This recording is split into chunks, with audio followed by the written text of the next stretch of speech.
అదేమిటి నామస్మరణ మొదలెట్టే కూడా కష్టాలు వస్తున్నాయంటే ఈ నామం సరైనది కాదేమో అని వేరే నామంలోకి వెళ్ళిపోతారు. అంటే మనం పరీక్షలో విఫలమైనట్టు లెక్క. అలా కాకుండా నీ ఇష్టం, నువ్వు కష్టాలు ఇస్తావో, తుఫాను కురిపిస్తావో, రాళ్లతో కొట్టిస్తావో, ఏమైనా చేసుకో, నేను ఈ నామాన్ని వదిలిపెట్టను అని ఏ భక్తుడు కూర్చుంటాడో ఆ భక్తుడి మీద అమ్మవారు సకల సంపదలు వరుసగా కురిపిస్తుంది. నాకు సంపదలు కావాలని ప్రయత్నం చేసే వాడి దగ్గరికి రావు.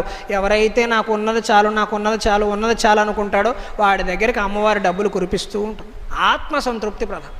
ఇలా అన్నాను కదా అని నిజంగా మనస్సులో భావన లేకపోయినా వద్దు అని మనం నాటకం ఆడుకోం. నిజంగానే వద్దనిపించుకోవాలి, చాలు అనుకోవాలి. వద్దంటే అసలే వద్దని కాదు కదమ్మా, ఇల్లు నడవడానికి ఏదో కొంత చాలు, ఏడాదికి ఎంత వస్తుంది చాలు, ఇంతకంటే అవసరం లేదమ్మా, చాలమ్మా, ఇంకెందుకమ్మా, ఇంతలోనే బతికేస్తానులే, ఏదైతే ఏముంది అనే ఆత్మసంతృప్తి ఎవరు కలిగి ఉంటారో అక్కడ అమ్మవారు ఇంకా ఇస్తూ ఉంటుంది.